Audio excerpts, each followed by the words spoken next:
Assalamualaikum warahmatullahi wabarakatuh. Selamat siang. Pada hari ini kita akan melanjutkan pembahasan kita mengenai statistika. Apa saja yang akan kita bahas pada perkuliahan hari ini? Yang pertama, kita akan melanjutkan bahasan kita mengenai selang kepercayaan. Kemudian kita lanjutkan ke ukuran contoh untuk contoh tunggal. Ya, jadi di sini kita ingin menentukan seberapa besar contoh yang harus kita ambil. Kemudian yang ketiga, kita akan mempelajari uji hipotesis, ya. Nanti beberapa uji hipotesis akan kita bahas. Yang pertama, kita lihat selang kepercayaan bagi proporsi contoh tunggal. Misalkan kita memiliki perubahan acak X, yaitu menyebar binomial NP, ya. Jadi parameter banyaknya percobaannya N, kemudian parameter peluang suksesnya adalah P.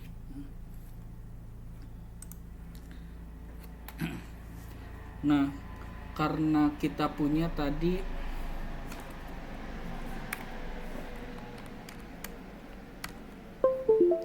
X-nya itu menyebar binomial, ya, dengan parameter NP, ya, maka dari bab peluang kita tahu bahwa nilai harapan dari X itu sama dengan NP, ya, dan ragam dari X itu sama dengan NP dikalikan dengan 1 min P.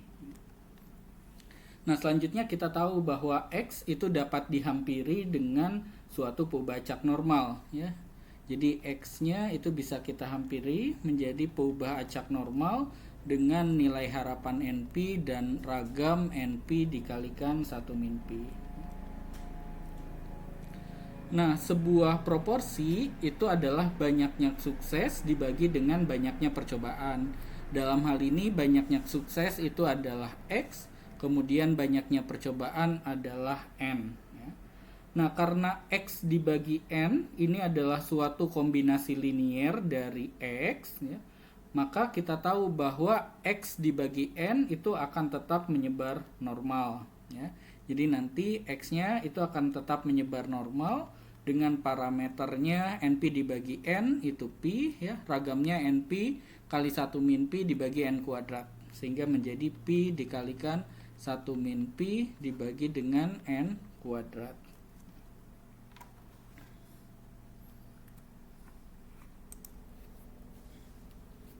Nah, dengan menggunakan logika yang sama seperti materi sebelumnya, ya, dan catat bahwa dalam hal ini, dalam kasus ini parameter tetanya itu adalah P, ya. Nah, kita lihat bahwa sebuah selang kepercayaan bagi P, ya, itu adalah dugaan plus minus C dikalikan standar errornya, ya, dugaannya adalah P hat, ya. Kemudian plus minus C-nya bergantung pada tingkat kepercayaannya. Kemudian standar errornya itu kita ambil dari akar ragam ini, ya, akar dimana parameter P-nya diganti dengan dugaannya, ya, P hat dikali 1 min P hat dibagi dengan N. Kita lihat contoh yang pertama. Oke, misalkan di sini ada suatu kelas yang sudah melaksanakan UTS. Nah, misalkan jawaban UTS-nya itu dikoreksi atau diperiksa oleh asisten, ya. Mungkin di dalam kelas ini ada lebih dari satu asisten, ya. Dan salah satu asisten itu sudah mengembalikan berkas-berkas jawaban yang sudah dia nilai, ya. Nah, dengan asumsi bahwa berkas-berkas jawaban itu adalah suatu contoh acak dari kelas, ya. Jadi misalkan satu kelas ini ada 100 orang, kemudian ada beberapa asisten, salah satu asisten ini mengoreksi 15 berkas jawaban, ya. Nah, 15 berkas jawaban ini adalah contoh acak dari 100 berkas jawaban yang tadi, ya. Nah, kemudian tadi misalkan 15 berkas jawaban ini sudah dinilai, ya, sudah dikoreksi, dan banyaknya kegagalan dari 15 berkas jawaban ini ada 2, ya. Katakanlah misalkan di sini kegagalan itu katakanlah nilainya itu di bawah 40, ya. Jadi dari 15 berkas jawaban ini ada 2 yang nilainya di bawah 40. Nah, kita diminta membangun sebuah selang kepercayaan 95% bagi proporsi kegagalan kelas pada UTS. Nah, di sini karena selang kepercayaannya itu 95%, ya kita tahu bahwa nilai C-nya itu akan menjadi 1,96.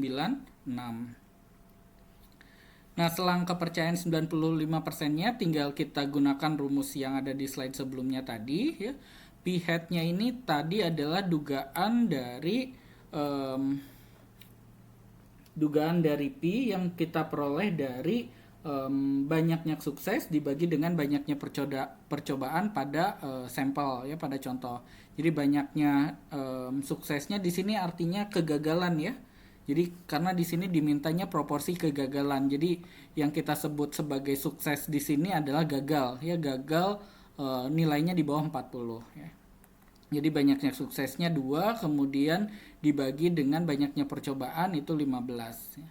Kemudian C-nya tadi 1,96, ya, P hat-nya tadi 2/15, N-nya itu 15, ya.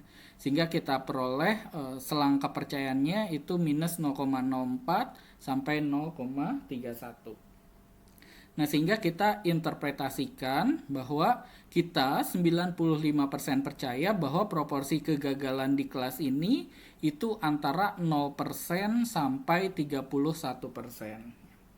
Dalam kasus ini itu kita potong jawaban pada 0, ya. Jadi bukan dari minus 0,04. Kenapa, ya? Karena nilai di bawah 0 itu tidak masuk akal bagi proporsi kegagalan. Jadi tidak mungkin proporsi kegagalan itu negatif. Makanya selang kepercayaannya kita potong dari 0 sampai 31%. Kemudian yang selanjutnya kita lihat selang kepercayaan bagi dua proporsi contoh, ya. Kalau yang tadi kan hanya proporsi contoh tunggal saja, ya.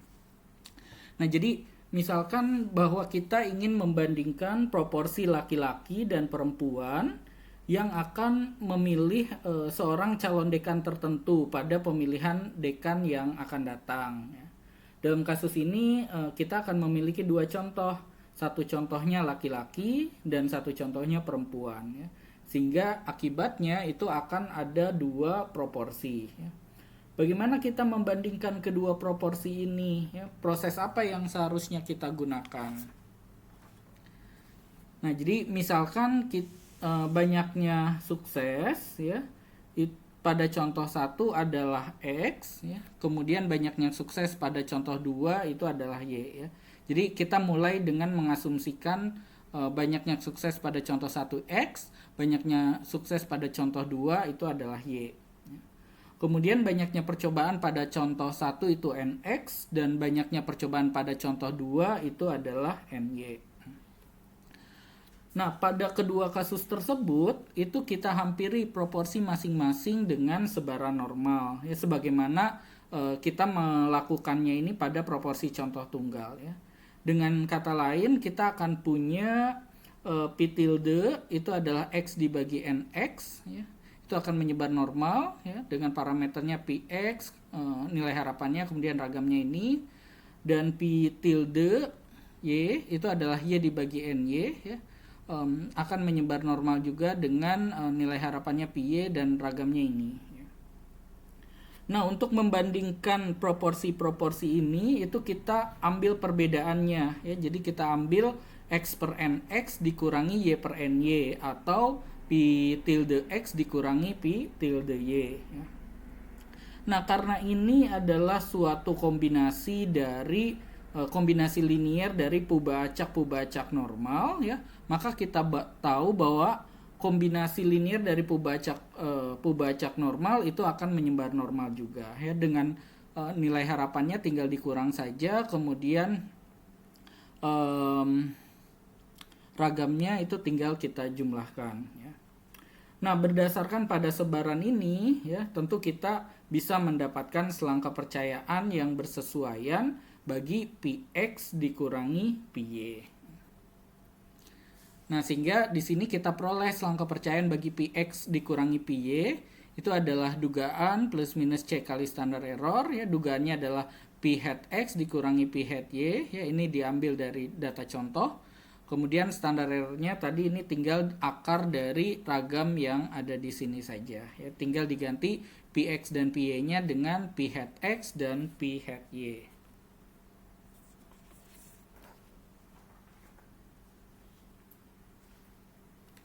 Oke, kemudian kita lihat contoh yang kedua ya. Di sini misalkan ada suatu kelas yang sudah melaksanakan UTS ya. Kemudian katakanlah peserta UTS ini katakanlah ada 100 misalkan ya. Kemudian 50 peserta itu nanti berkas jawabannya dikoreksi oleh asisten pertama, kemudian 50 peserta lagi itu dikoreksi oleh asisten yang kedua ya. Nah, kedua asisten ini telah mengembalikan beberapa berkas jawaban yang sudah dinilai ya. Jadi misalkan asisten pertama tadi mendapatkan 50 berkas jawaban, itu sudah mengembalikan 15 berkas jawaban. Asisten yang kedua itu dapat 50 berkas jawaban, sudah mengembalikan 20 berkas jawaban ya. Nah, dengan mengasumsikan bahwa berkas-berkas jawaban ini adalah suatu contoh acak dari tumpukan berkas ya. Jadi tumpukan berkas ini tadi ada tumpukan satu isinya 50 berkas ya, tumpukan kedua isinya 50 berkas. Kemudian kita hitung banyaknya kegagalan di masing-masing tumpukan ya. Jadi asisten yang pertama sudah mengoreksi 15 berkas jawaban dan menghitung banyaknya kegagalannya itu ada 2 dari 15 berkas jawaban itu ya. Jadi kita asumsikan kegagalannya ini tadi misalkan nilainya itu kurang dari 40 ya.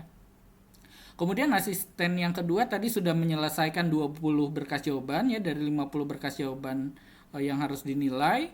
Kemudian dihitung banyaknya kegagalannya itu ada 3 ya. Jadi dari 20 itu ada 3 yang nilainya itu di bawah 40 ya. Nah, kita diminta untuk membangun selang kepercayaan 95% bagi perbedaan proporsi kegagalan pada UTS ya. Kita ingin tahu apakah proporsi kegagalan tumpukan pertama dengan tumpukan yang kedua itu berbeda atau tidak. Nah, tadi dari selang kepercayaan 95%, kita akan selalu mendapatkan C-nya itu 1,96 ya. Kemudian kita bangun selang kepercayaannya ya. Seperti ini dengan rumus di slide sebelumnya. Tadi untuk yang tumpukan pertama ya dari 15 berkas jawaban itu ada 2 yang gagal ya, sehingga proporsinya itu 2/15. Kemudian dari tumpukan yang kedua ya dari 20 berkas jawaban yang sudah dikoreksi ada 3 yang gagal, sehingga proporsinya dugaan proporsinya itu 3/20 ya.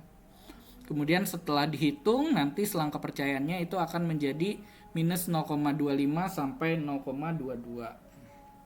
Nah, interpretasinya seperti apa? Ya, interpretasinya adalah kita 95% percaya bahwa proporsi kegagalan antara kedua tumpukan ini itu ada di antara minus 25% sampai 22%. Ya. Nah, karena 0 itu ada di dalam selang ini, ya, maka kita bisa mengatakan bahwa proporsi kegagalan di kedua tumpukan tersebut itu sama. Ya. Jadi kalau nolnya masuk ke dalam selang kepercayaan, ya berarti sebetulnya itu tidak berbeda. Ya, kita bisa katakan bahwa proporsi kegagalan di kedua tumpukan itu sama.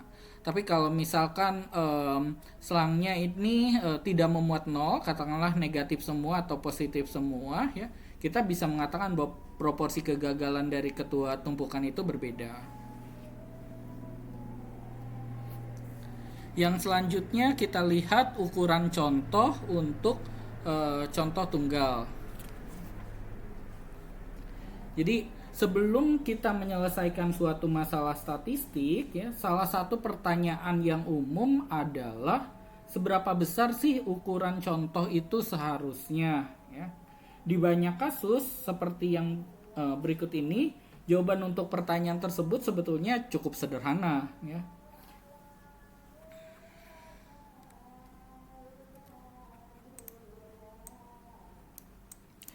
Oke, kita ingat kembali bahwa error pada suatu selang kepercayaan, ya, error pada suatu selang kepercayaan itu kan E sama dengan C dikalikan dengan akar dari ragam theta tilde. Ya. Nah, pada kasus rata-rata tunggal, ya, kita akan punya E-nya itu adalah C dikalikan dengan akar sigma kuadrat dibagi dengan N. Nah, kita tinggal selesaikan saja persamaan ini, ya, supaya menghasilkan. Oke, jadi kalau kita selesaikan ini persamaannya itu akan menjadi seperti ini ya. N sama dengan C kuadrat kali sigma kuadrat dibagi E kuadrat. Nah, jadi untuk menentukan besarnya contoh ya bagi mu, jadi kalau kita ingin menduga mu, besarnya contoh itu bisa kita tentukan dengan rumus ini ya. C-nya bisa kita peroleh dari selang kepercayaannya ya atau tingkat kepercayaannya. Kemudian E-nya itu bisa kita peroleh dari tingkat error yang kita inginkan. Nah, bagaimana sigma kuadrat? Ya, sigma kuadrat itu bisa kita duga terlebih dahulu sebetulnya ya. Nah, sehingga proses untuk menggunakan rumus ini itu sebagai berikut ya. Jadi yang pertama, lakukan dulu sebuah studi kecil ya yang melibatkan suatu contoh yang berukuran M ya. Jadi sebelum kita menentukan N, kita lakukan dulu studi kecil ya yang ukuran contohnya itu M kecil. Supaya kita dapat dugaan dari sigmanya ya. Baru yang kedua, kita duga nilai sigmanya ya. Nah, kemudian kita gunakan rumus di atas untuk menghitung N ya. Kemudian lakukan sebuah studi yang lebih besar ya dengan melibatkan suatu contoh yang berukuran N. Oke, kita lihat contoh yang ketiga ya. Misalkan di sini suatu kelas itu sudah melaksanakan UTS ya. Kemudian sebuah contoh acak yang terdiri atas 15 berkas jawaban itu punya simpangan bakunya 0,05. Jadi di sini studi kecilnya itu studi terkait dengan 15 berkas jawaban ini. Jadi M kecilnya ini ya, kemudian nilai dugaan sigmanya itu adalah 0,05. Kemudian kalau misalkan dosen kelas tersebut ingin akurat hingga tidak lebih dari 1% dari rata-rata sebenarnya di kelas tersebut ya. Ini artinya E-nya itu 1% ya. Dengan tingkat kepercayaannya itu 95% ya. Ini akan menentukan C-nya. Berapa banyak berkas jawaban yang harus diambil sebagai contoh ya. Jadi kalau kita ingin errornya itu maksimum 1% ya, errornya maksimum 1%.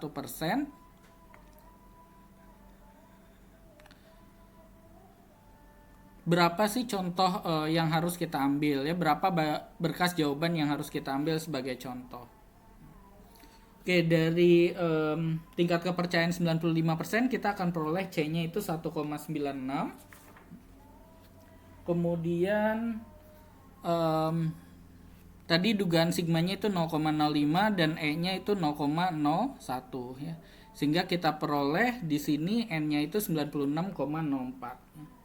Jadi dalam kasus penghitungan ukuran contoh, saya tekankan bahwa kita itu selalu membulatkan ke atas ya, sehingga jawaban akhirnya itu 97. Karena kalau dibulatkan ke bawah errornya bisa lebih dari 1%. Padahal tadi kita ingin errornya itu tidak lebih dari 1%. Nah, kemudian ukuran kita ingin menduga, katakanlah kita ingin menduga proporsi ya pi ya, bagaimana menghitung ukuran contohnya ya, seberapa besar ukuran contoh yang harus kita ambil.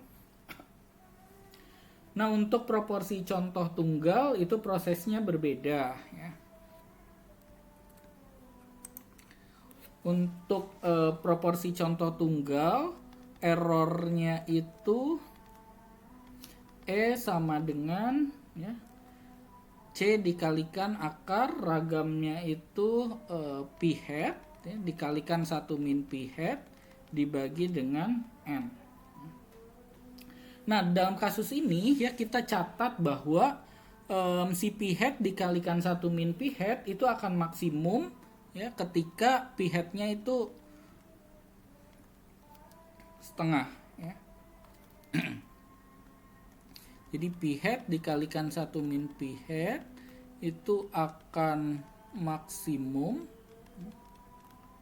ketika pi hat-nya itu sama dengan setengah ya. Saya kira ini bisa menggunakan turunan pertama untuk mengecek maksimumnya. Jadi kalau kalian dulu ingat mungkin belajar kalkulus, fx sama dengan x kali 1 min x ya. Ini maksimumnya itu ketika x-nya sama dengan setengah. Nah, akibatnya dari sini kita akan punya E-nya itu sama dengan C dibagi dengan 2 akar N ya, maksimumnya. Nah, tinggal selesaikan persamaan ini ya. Kita akan peroleh N-nya itu sama dengan C kuadrat dibagi dengan 4E kuadrat.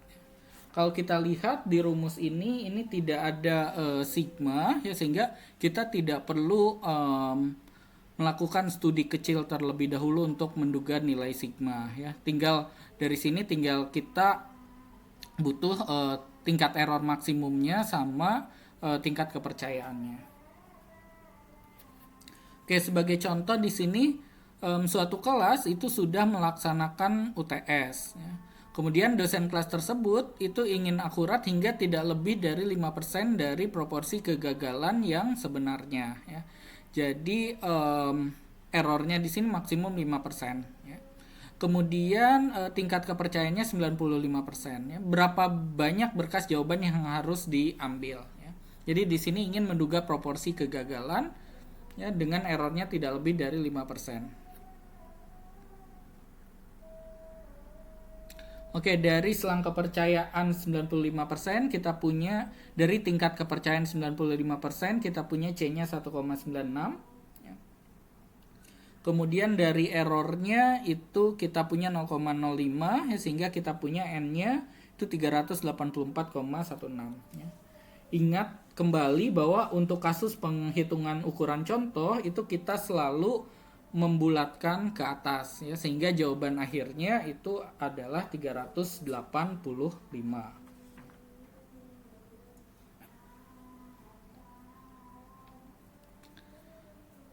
Oke, yang selanjutnya kita beralih ke pokok bahasan uji hipotesis. Nah, kalau kita lihat ya, selang kepercayaan itu kan bisa kita pandang sebagai struktur penyelidikan ya. Selang kepercayaan itu memberikan suatu himpunan ya atau selang ya, nilai-nilai yang masuk akal atau nilai-nilai yang dapat dipercaya bagi parameter kita ya. Nah, teknik kedua yang dapat kita gunakan untuk menguji validitas parameter itu kita sebut sebagai uji hipotesis ya. Uji hipotesis itu konfirmasi ya. Artinya apa? Artinya setelah menyarankan atau mengusulkan suatu nilai bagi parameter ya, kita mencoba untuk mengonfirmasi apakah nilai ini itu dapat dipercaya atau tidak ya, nilainya itu masuk akal atau tidak. Nah, terdapat 4 langkah untuk setiap uji hipotesis. Langkah yang pertama adalah kita nyatakan terlebih dahulu hipotesisnya ya. Kemudian kita hitung diskrepansinya atau perbedaannya atau ketidaksesuaian atau ketidakcocokan. Kemudian kita hitung p-value-nya ya, dan yang terakhir adalah nyatakan kesimpulannya.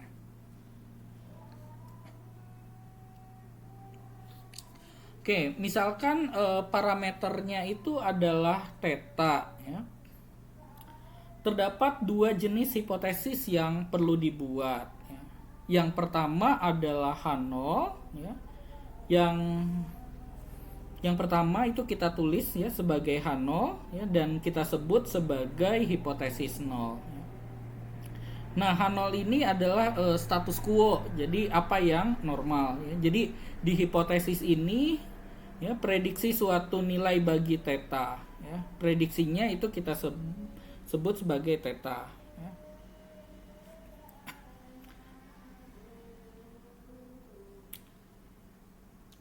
Nah, H0 itu ya nanti bisa berupa salah satu dari 3 kemungkinan ya. Seperti ini ya.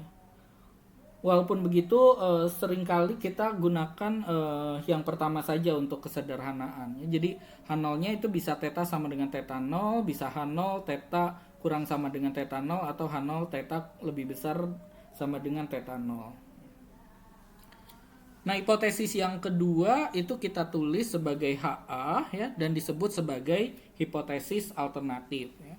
Hipotesis alternatif ini bisa kita pandang sebagai lawan dari H0. Nah, sebenarnya hipotesis alternatif ini yang menentukan H0 ya. Jadi kalau misalkan kita punya HA-nya itu theta lebih besar dari theta 0 ya, kita mungkin aja menulis H0-nya itu theta sama dengan 0, theta 0 ya. Tetapi kita akan tahu bahwa sebetulnya maksud kita H0-nya itu adalah theta kurang dari sama dengan theta 0. Nah, nilai-nilai dari hipotesis alternatif itu seperti ini ya, bisa theta tidak sama dengan theta 0 atau theta lebih besar dari theta 0 atau theta lebih kecil dari theta 0.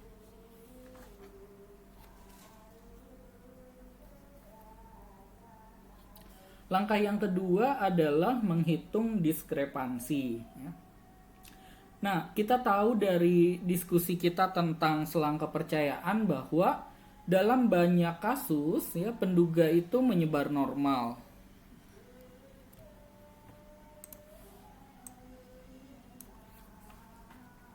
Jadi theta tilde ya itu menyebar normal ya, dengan nilai harapan theta dan ragam theta tilde, ragam dari theta tilde, sehingga berdasarkan teorema limit pusat kita akan punya theta tilde dikurangi theta dibagi dengan akar ragam dari theta tilde ya, itu akan menyebar normal baku.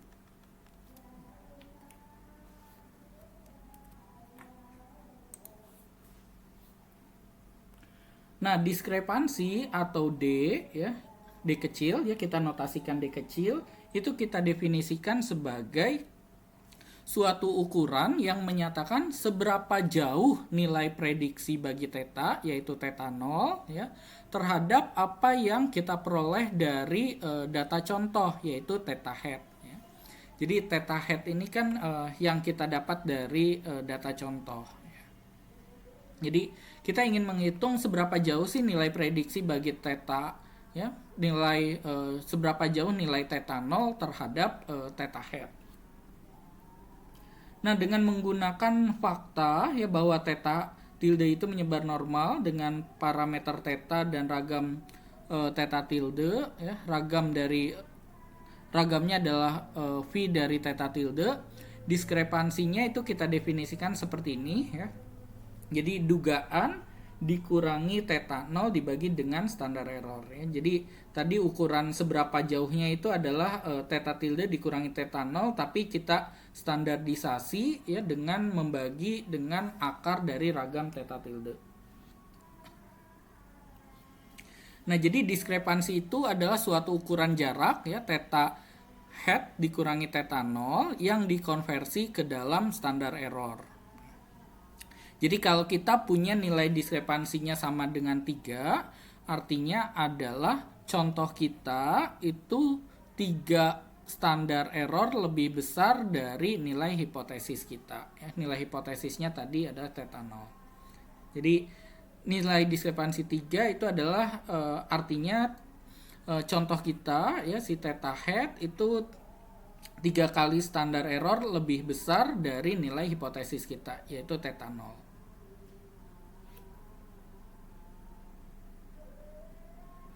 Jadi kalau kita tuliskan tadi kan D-nya itu adalah theta hat dikurangi theta 0 dibagi dengan standar error ya. Jadi theta hat itu sama dengan theta 0 ditambah dengan D kali standar error ya. Jadi kalau diskrepansinya D itu artinya data contoh kita itu D kali standar error lebih besar dibandingkan nilai hipotesis kita, yaitu theta 0.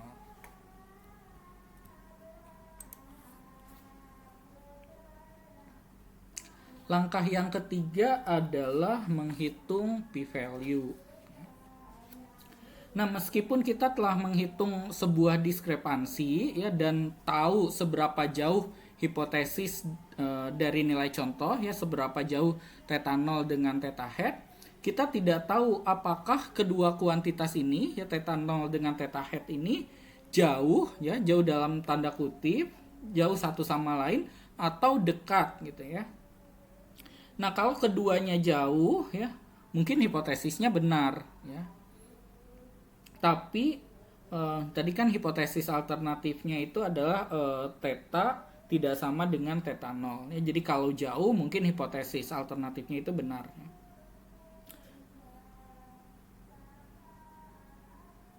Jadi kalau misalkan theta hat dan theta 0-nya itu berjauhan ya, kita bisa mengartikan bahwa data contoh itu tidak mendukung hipotesis 0 ya, cenderung nanti menolak H0. Nah, karena dalam kasus ini data yang mendasarinya itu adalah normal ya, kita dapat dengan mudah menebak apa yang kita maksud dengan jauh ya.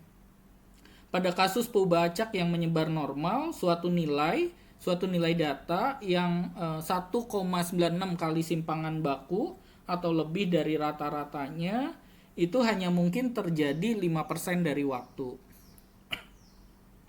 Nah, kita bisa menggunakan ini sebagai suatu cut off ya, untuk berargumen bahwa setiap nilai yang lebih besar dari 1,96 kali standar error itu yang kita katakan sebagai jauh, tanda kutip ya. Dan akibatnya kita seharusnya menolak nilai yang dihipotesiskan, yaitu theta 0. Nah, tapi ada masalah dengan teknik ini, yaitu kita memaksa supaya kita punya cut off ya. Nah, metode yang lebih baik itu kita bisa menggunakan p-value ya, yang memberikan kita sebuah ide ya, seberapa dapat dipercayanya atau seberapa masuk akal nilai yang dihipotesiskan theta 0. Jadi p-value itu kita definisikan ya sebagai peluang menjumpai sebuah nilai seeksim theta hat atau lebih buruk dengan mengasumsikan bahwa parameter yang sebenarnya adalah theta 0. Nah, p-value itu bergantung pada hipotesis alternatif.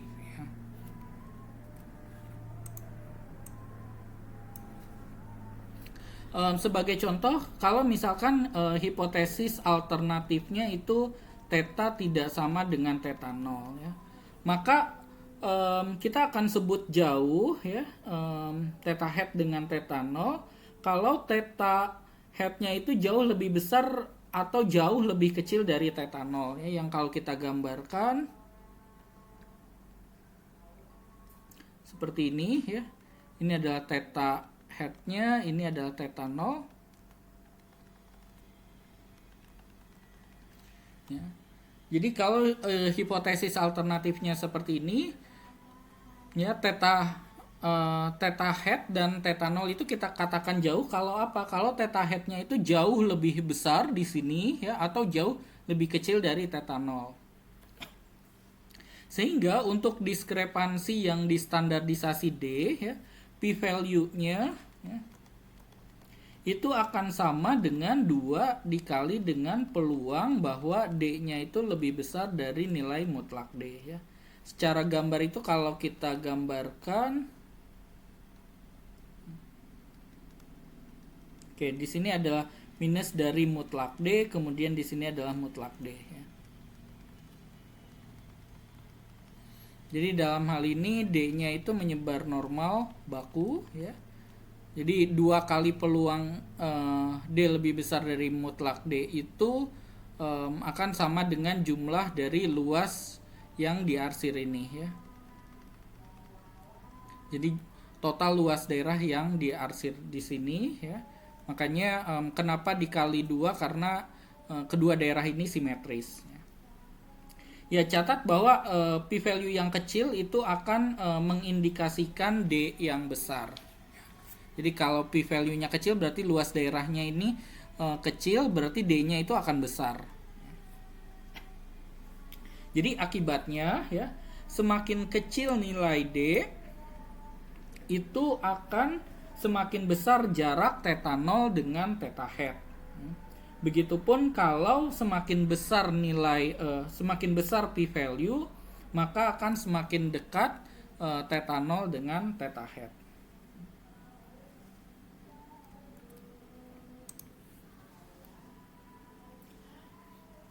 Nah, p-value untuk hipotesis alternatif yang lain itu diringkas sebagai berikut ya. Jadi kalau hipotesis alternatifnya yang seperti ini kita sebut satu sisi ya, yang sebelumnya yang pertama itu hipotesis dua sisi.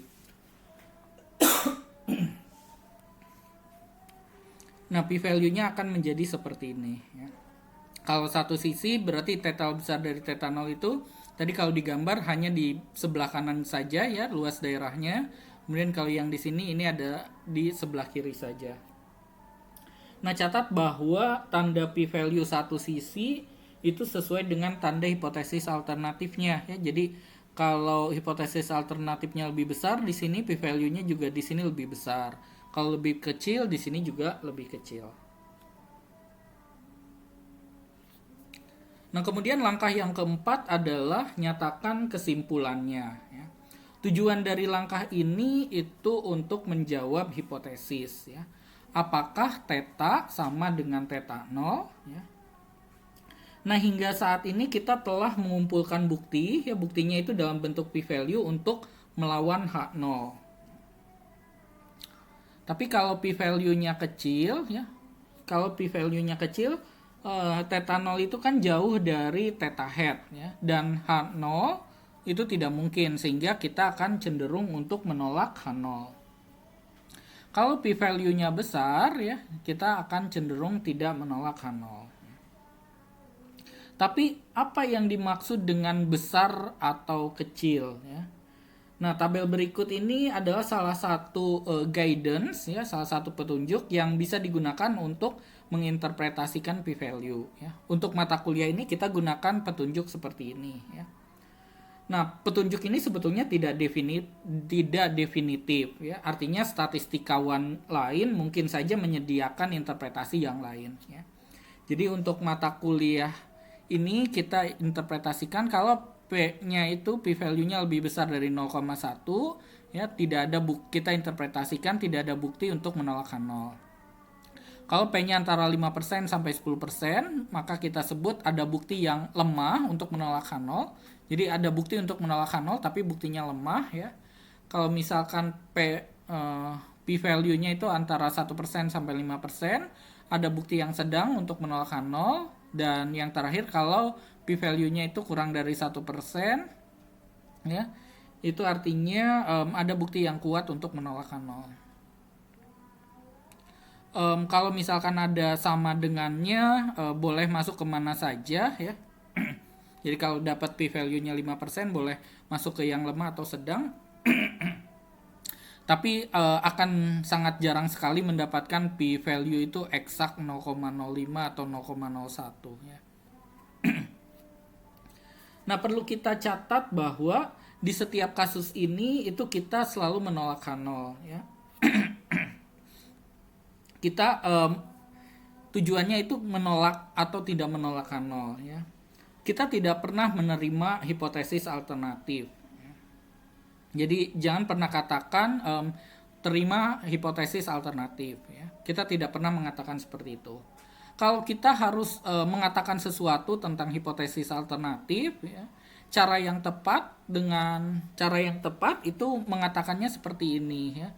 Saya menolak H0 ya, sehingga tidak ada pilihan lain selain harus mendukung hipotesis alternatif ya. Karena kalau H0-nya ditolak ya pilihan lainnya, tidak ada pilihan lain selain hipotesis alternatif. Oke, kita masuk ke uji hipotesis untuk rata-rata contoh tunggal.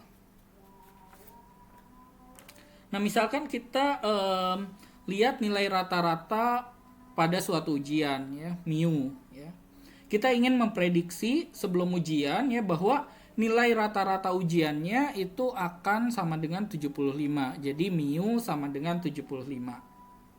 Nah, untuk menguji hipotesis ini kita akan mulai dengan menulis sebuah hipotesis seperti salah satu dari hipotesis berikut.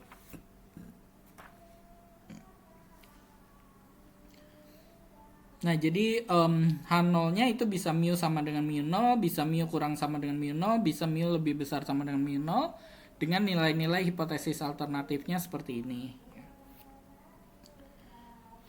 Nah, kita kemudian akan perlu untuk menghitung suatu diskrepansi. Ya. Diskrepansinya akan menjadi seperti ini ya. Dugaan dikurang theta 0, dugaannya adalah mu hat ya. Ini dapat dari contoh tunggal tadi ya. Kemudian mu 0 ini adalah nilai yang kita hipotesiskan dibagi dengan standar errornya itu adalah sigma dibagi dengan akar n. Ya, ini dari data contoh ya. Oke, ini perlu dicatat bahwa sigmanya itu adalah sigma hat.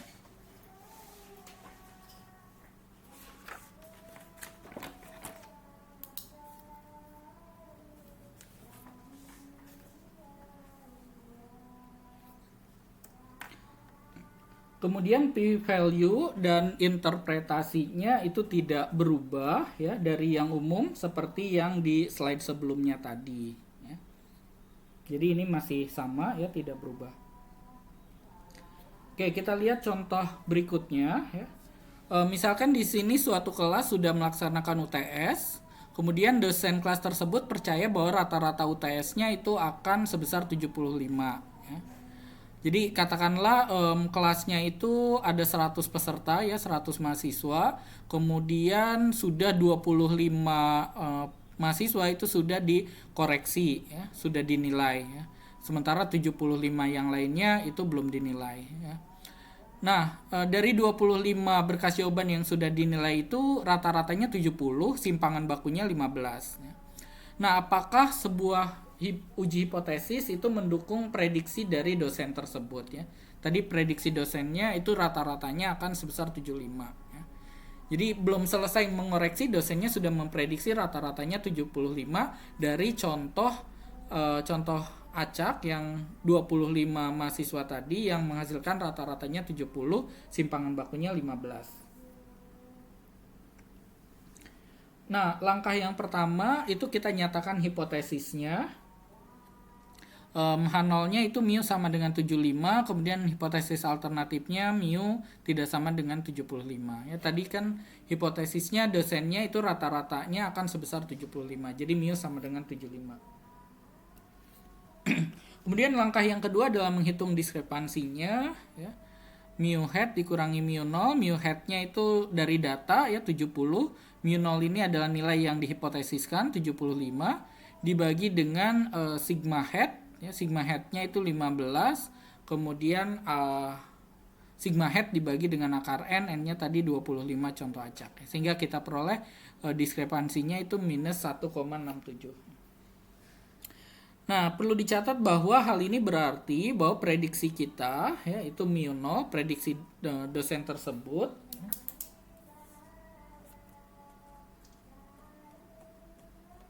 itu sekitar 1,67 simpangan baku di bawah rata-ratanya ya. Nah, karena 1,67 itu lebih kecil dari 1,96 yang tadi cut off-nya ya, kita mungkin merasa bahwa dua buah bilangan ini dekat ya, 70 dengan 75. Nah, untuk mengecil hal ini kita harus menghitung p-value. Nah, langkah yang ketiga adalah kita hitung p-value-nya ya, karena ini tadi hipotesisnya yang dua sisi p-value-nya akan menjadi 2 dikali peluang D besar lebih besar dari nilai mutlak D ya. D-nya tadi minus 1,67 sehingga nilai mutlaknya 1,67 ya, kita peroleh 0,095. Nah, kalau kita gunakan R, kodenya itu adalah 2 dikali 1 dikurang P0 1,67.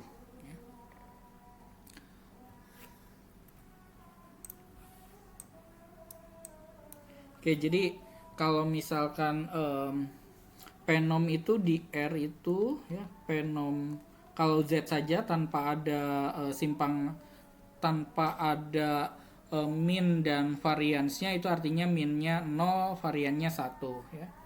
Ini P0 itu adalah fungsi sebaran dari normal baku ya. Itu adalah minus T hingga sampai Z kecil seper akar 2pi eksponen dari minus T kuadrat per 2 dt ya. Jadi kalau kita hitung P0 itu ya, jadi ini adalah Z ya. Nah, luas daerah yang ada di sini ini adalah si P0 Z ya. Jadi kalau kita mau menghitung 2 kali peluang D besar lebih besar dari 1,67, itu kan kita menghitung 1,67 ya, ini minus 1,67. Ini luas daerahnya. Jadi luas daerah ini sama ya, sehingga kita kalikan 2 saja, yang luas daerah ini dikalikan 2. Kemudian peluang D lebih besar dari 1,67 itu kan sama dengan Z dari 1 dikurang dari peluang D-nya kurang dari sama dengan 1,67 ya. Makanya ini kita gunakan tadi rumusnya itu 1 min P0 ya. 2 dikali 1 min P0 1,67.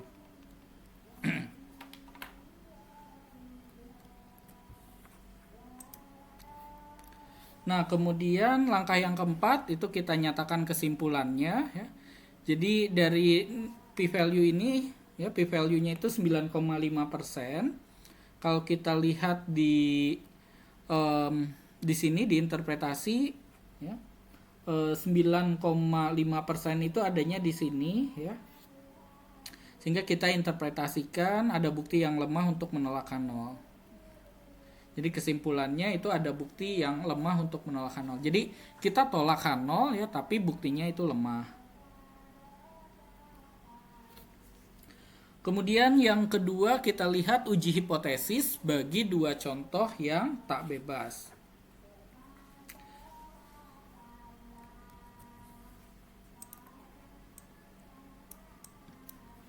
Oke, misalkan kita notasikan X bar D ya, itu adalah rata-rata contoh dari perbedaan ya. Kemudian mu D ini adalah rata-rata perbedaan populasinya ya. Kemudian sigma D ini adalah simpangan baku dari perbedaan. Kemudian ND ini adalah banyaknya perbedaan ya pada sampel ya. Ingat kembali bahwa selang kepercayaan bagi mu D ya, yang kita bahas di pertemuan sebelumnya, mu D hat di plus minus C dikalikan dengan akar dari sigma D kuadrat dibagi dengan ND. Nah, pada kasus uji hipotesis parameternya itu adalah si mu D.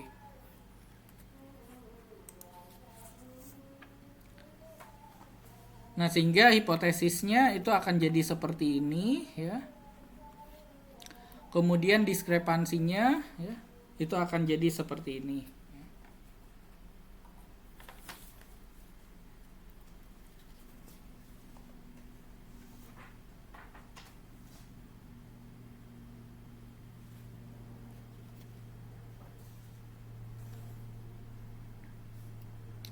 Ini p-value-nya itu masih sama ya.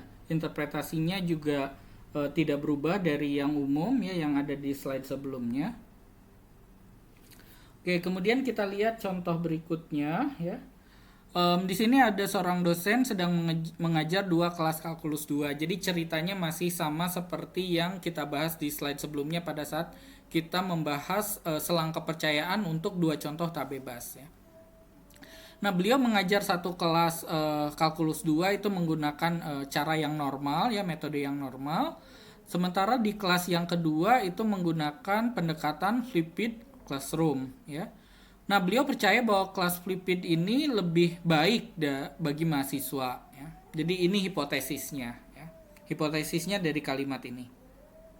Nah, mahasiswa dari 2 kelas tersebut dipilih ya, jadi berpasangan ya, yang nilai kalkulus 1-nya sama itu ditempatkan.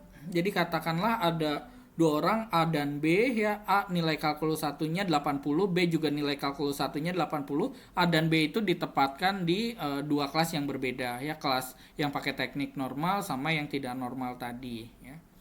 Nah, sehingga berdasarkan pencocokan ini beliau mengasumsikan bahwa 2 kelas tersebut tak bebas ya. Jadi berpasangan ya, kelas yang normal sama yang tidak normal tadi. Nah, setelah UTS itu beliau mengambil contoh 10 UTS dari kelas normal ya. Kemudian kita ambil juga beliau mengambil juga yang contoh 10 UTS dari kelas yang tidak normal yang nilai kalkulus satunya sama ya, yang berpasangan. Nah, di kelas yang normal rata-ratanya 75 ya, dari 10 berkas tadi simpangan bakunya 5. Kemudian di kelas yang kedua rata-ratanya 80, simpangan bakunya 10 ya. Sementara simpangan baku dari perbedaannya itu adalah 7 ya. Nah, apakah sebuah uji hipotesis mendukung prediksi dosen tersebut ya?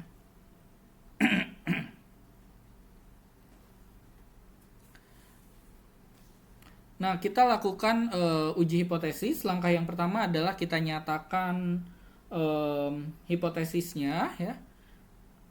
Tadi dosennya itu percaya bahwa kelas kedua itu lebih baik ya. Artinya apa? Artinya mu D-nya itu positif ya. Perbedaannya itu positif ya. Yang kelas kedua itu lebih besar rataannya dibandingkan kelas yang pertama. Sehingga hipotesis nolnya seperti ini ya. Nah, langkah yang kedua itu menghitung diskrepansi ya, berdasarkan contohnya tadi rata-ratanya kan 75 sama 80 sehingga perbedaannya 5 ya. Kemudian di sini mu nolnya itu 0 ya. Kemudian simpangan bakunya sigma head D-nya itu 7, kemudian ND-nya itu 10. Sehingga diperoleh diskrepansinya sebesar 2,26 ya. Nah, untuk hipotesis alternatif seperti ini ya, yang kedua kita gunakan rumus p-value-nya yang kedua ini. Peluang D lebih besar dari D. Ya, jadi kalau kita hitung menggunakan R itu tinggal menggunakan 1 min penom 2,26 saja. Jadi menghitung luas daerah yang di sebelah kanannya 2,26 itu dapat hasilnya 0,012. Nah, karena p-value-nya itu sekitar 1% ya, 1,2%, berarti ada yang di sini ya, yang ketiga. Jadi kita interpretasikan ada bukti yang sedang untuk menolak H0 ya. Jadi dosen tersebut itu akan punya argumen bahwa kelas dengan teknik flip-it itu lebih baik dibandingkan dengan kelas yang menggunakan teknik normal. Kemudian yang ketiga, kita lihat uji hipotesis untuk dua contoh bebas.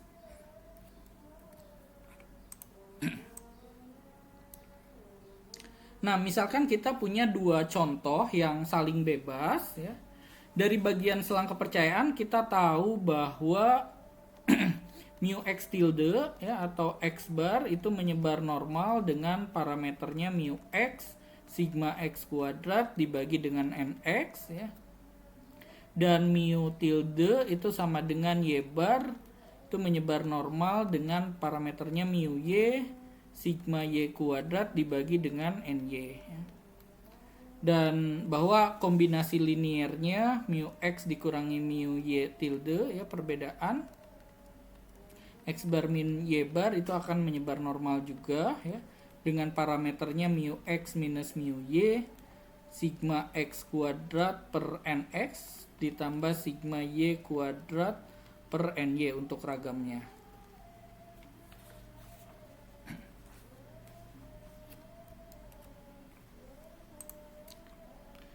Nah, hipotesisnya akan jadi seperti ini ya untuk dua contoh bebas ya, mu x dikurangi mu y ya, untuk parameter yang akan diujinya ya. Nilai yang dihipotesiskannya adalah mu 0. Nah, ini adalah diskrepansinya ya. Dugaannya adalah mu x hat dikurangi mu hat, kemudian nilai yang dihipotesiskannya adalah mu 0. Standar errornya yang tadi ya, akar dari ragam tadi dengan sigma x dan sigma y-nya adalah nilai dugaan berdasarkan data contoh.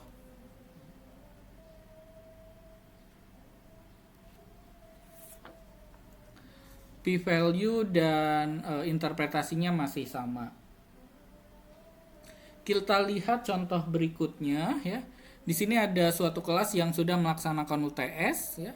Rata-rata dari 15 berkas jawaban yang dipilih secara acak ya, dari bagian 1 adalah 75 dengan simpangan bakunya 5.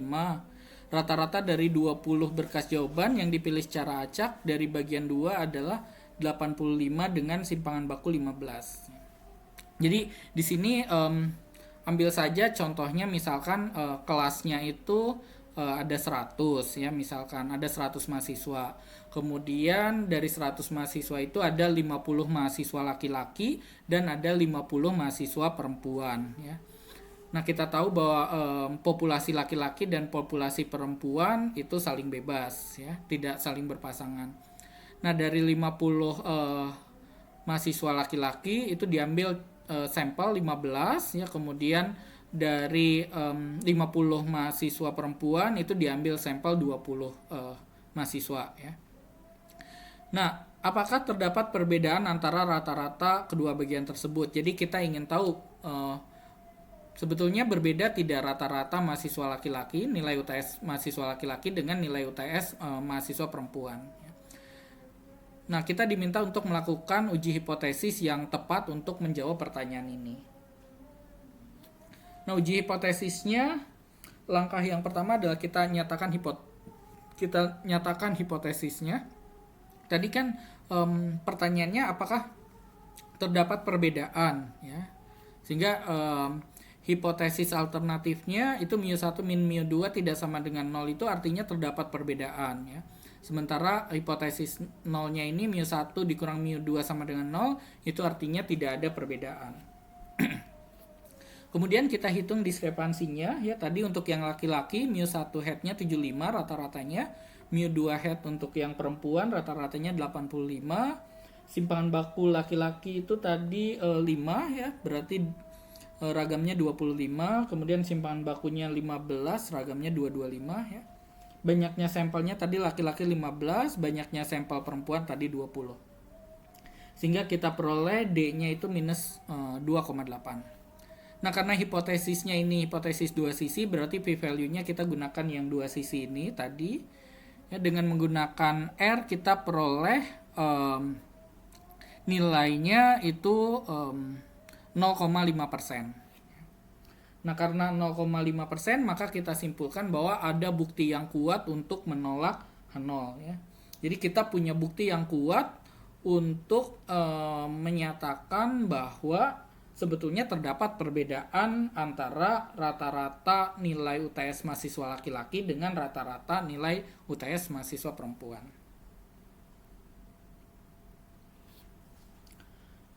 Oke, kemudian yang berikutnya adalah uji hipotesis bagi proporsi contoh tunggal. Hipotesisnya seperti ini ya, parameter yang ingin diujinya adalah pi, nilai yang dihipotesiskannya adalah pi0. Ini adalah diskrepansinya ya. Dugaannya adalah pi hat, kemudian nilai yang dihipotesiskannya adalah pi0. Standar errornya itu adalah akar dari 1 min pi0 kali pi0 dibagi n. Nah, catat bahwa standar error pada kasus ini adalah seperti ini ya. Berbeda dari standar error dari selang kepercayaan.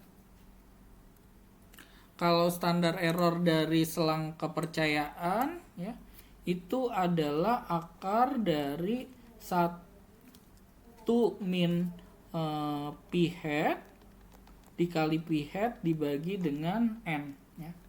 Nah, alasan untuk hal ini sebetulnya sepenuhnya logis ya. Pada kasus ini di hipotesis itu kita sedang membuat asumsi bahwa pi-nya sama dengan pi 0 ya, di hipotesis 0-nya.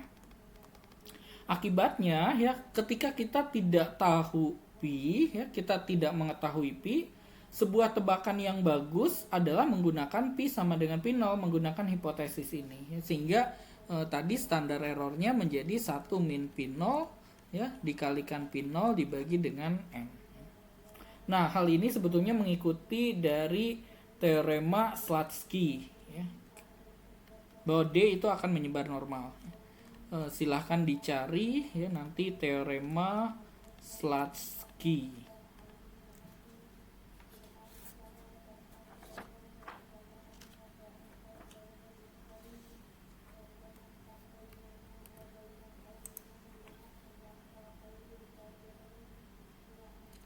Kemudian untuk p-value dan interpretasinya masih sama ya, tidak berubah. Kemudian kita lihat contoh berikutnya ya. Di sini suatu kelas sudah melaksanakan UTS. Kemudian dosen kelas tersebut itu berhipotesis ya, percaya bahwa tingkat kegagalannya itu akan lebih dari 5%. Ya. Nah, kemudian dosen tersebut itu mengambil sampel yang terdiri atas 25 mahasiswa ya, dan dihitung kegagalannya itu ada 2 ya. Jadi misalkan tadi kegagalan ini adalah kalau nilai UTS-nya itu kurang dari 40 misalkan ya. Nah, kita diminta untuk menggunakan uji hipotesis ya, apakah prediksi dari dosen tersebut yang percaya bahwa tingkat kegagalannya lebih dari 5% itu didukung oleh uji hipotesis. Oke, tadi dosennya itu percaya bahwa tingkat kegagalannya itu lebih dari 5% ya, sehingga hipotesis alternatifnya itu Pi-nya lebih besar dari 0,05 ya. Sehingga hipotesis nolnya adalah Pi kurang dari sama dengan 0,05. Kemudian langkah yang kedua menghitung diskrepansi. Dugaannya itu tadi dari 25 mahasiswa, 25 sampel itu yang gagal itu 2 ya, sehingga 2/25 proporsinya. P0-nya nilai yang dihipotesiskan ini 5% ya. Kemudian standar errornya ini diperoleh dari P0 dan N ya. Sehingga kita peroleh diskrepansinya itu 0,69. Kemudian p-value-nya kita hitung itu hasilnya 0,245. Nah, dari sini kita bisa simpulkan bahwa tidak ada bukti untuk menolak H0 ya. Jadi kita tidak punya bukti untuk menolak H0.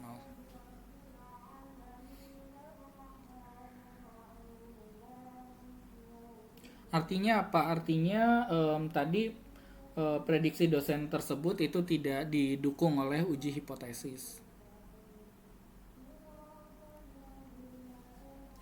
Kemudian yang terakhir adalah uji hipotesis untuk 2 proporsi. Nah, misalkan P1 ya itu adalah proporsi sukses di grup 1 ya dari suatu contoh yang berukuran N1 ya. Nanti ukuran contohnya adalah N1. Kemudian P2 itu adalah proporsi sukses di grup 2 ya dari suatu contoh yang berukuran N2. Oke, kita tentunya bertanya apakah P1 ya itu berbeda dengan P2. Nah, diskrepansinya ya itu bergantung pada hipotesisnya ya, bergantung pada nilai hipotesis P0-nya ya. Jadi berbeda dengan nilai-nilai diskrepansi untuk uji hipotesis sebelumnya. Di sini bergantung pada P0-nya, apakah P0-nya 0 atau tidak ya. Itu akan berbeda nilai diskrepansinya.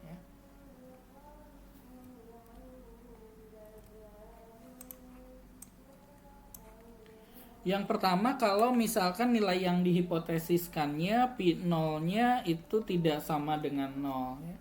Diskrepansinya itu akan mengikuti bentuk yang sama seperti selang kepercayaan ya. Jadi nanti D-nya dugaannya itu adalah P1 hat dikurangi P2 hat dikurangi nilai yang dihipotesiskan P0 dibagi dengan standar errornya seperti yang di selang kepercayaan itu adalah 1 min P1 hat dikalikan P1 hat dibagi dengan N1 ditambah dengan 1 min P2 hat dikalikan P2 hat dibagi dengan N2. Nah, hal ini disebabkan oleh adanya asumsi bahwa P1 hat tidak sama dengan P2 hat. P1 hat tidak sama dengan P2 hat. Kenapa? Karena tadi di hipotesisnya itu kita gunakan P0-nya itu tidak sama dengan 0 ya, jadi kalau misalkan hipotesis 0-nya tadi P1 min P2 sama dengan P0, katakanlah P0-nya tidak sama dengan 0 ya, jadi misalkan P1 min P2 sama dengan setengah ya, artinya kan P1-nya tidak sama dengan P2. Nah, akibatnya ragam dari P1 hat P1 tilde ya penduganya P1 tilde dikurangi dengan P2 tilde itu sama dengan ragam dari P1 tilde ya, ditambah dengan ragam dari P2 tilde itu sama dengan 1 min P1 kali P1 per N1 ditambah dengan 1 min P2 kalikan P2 dibagi dengan N2. Nah, tapi ketika P0-nya sama dengan 0 ya, artinya kita asumsikan bahwa P1 sama dengan P2 ya, sama dengan suatu nilai P ya. Jadi kalau P1-nya 0 tadi di hipotesis 0-nya ya, di sini artinya P1-nya sama dengan P2. Nah, hal ini tentunya akan mempengaruhi standar errornya ya. Jadi ragam dari P1 tilde dikurangi P2 tilde itu sama dengan ragam dari P1 tilde ditambah dengan ragam P2 tilde ya, itu sama dengan 1 min P1 kali P1 per N1 ditambah dengan 1 min P2 kalikan P2 dibagi dengan N2 ya. Itu sama dengan tadi diasumsikan P1-nya sama dengan P2 sama dengan P, ini akan jadi 1 min P dikalikan P ya, dikalikan dengan 1 per N1 tambah 1 per N2. Nah, dalam hal ini kita peroleh diskrepansinya itu dugaannya adalah P1 head min P2 head ya. Kemudian nilai yang dihipotesiskannya P0-nya itu 0 berarti dikurangi 0 ya. Dibagi dengan akar dari ragam ini ya, berarti 1 min P head dikalikan P head dikali 1 per N1 ditambah 1 per N2 dimana kita definisikan proporsi yang digabungkannya ya, P head-nya itu sebagai N1 P1 head ditambah N2 P2 head dibagi dengan N1 tambah N2. Jadi seperti ini diskrepansinya berbeda untuk ketika nilai yang dihipotesiskannya itu 0 atau tidak. Untuk p-value dan interpretasinya masih sama seperti yang umum, seperti yang di slide sebelumnya. Oke, contoh yang terakhir ya. Misalkan di sini ada dosen mengajar matematika untuk mayor ekonomi sama untuk mayor fisika. Jadi ada dua kelas ya, kelas mahasiswa ekonomi sama mahasiswa fisika. Nah, dari contoh acak dari sebuah contoh acak yang terdiri atas 25 mahasiswa ekonomi, 5 diantaranya gagal ya. Jadi katakanlah dari populasi mahasiswa ekonomi diambil sampel 25 mahasiswa ekonomi, kemudian dihitung banyaknya kegagalan, itu ada 5 mahasiswa dari 25 ya. Definisi gagalnya masih sama ya, kita misalkan saja gagalnya itu kalau nilai UTS-nya kurang dari 40. Kemudian untuk mahasiswa fisika kita ambil sampel 15 mahasiswa fisika dan kita hitung yang banyaknya gagalnya itu ada 2. Nah, kita ingin menguji apakah terdapat perbedaan antara tingkat kegagalan mahasiswa fisika dengan mahasiswa ekonomi. Oke, kita gunakan uji hipotesis ya di sini. Tadi apakah ada perbedaan sehingga hipotesisnya itu H0-nya adalah P1 min P2 sama dengan 0. Hipotesis alternatifnya P1 min P2 tidak sama dengan 0.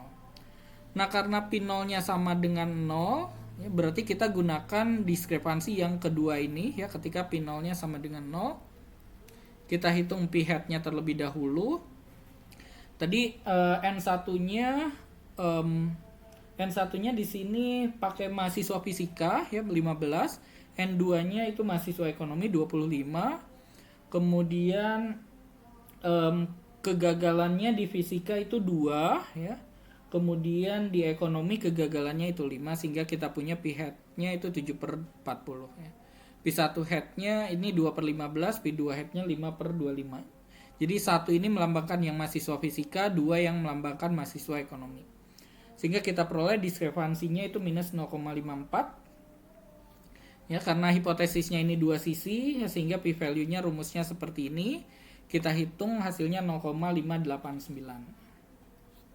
Sehingga kesimpulannya adalah tidak ada bukti untuk menolak H0 ya. Jadi kita tidak punya bukti ya untuk mengatakan bahwa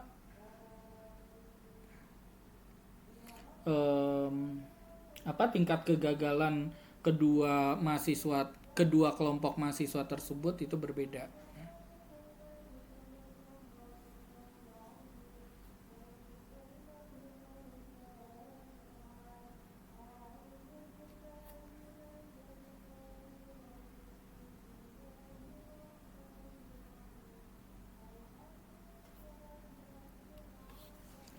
Oke, saya kira itu saja untuk perkuliahan hari ini ya.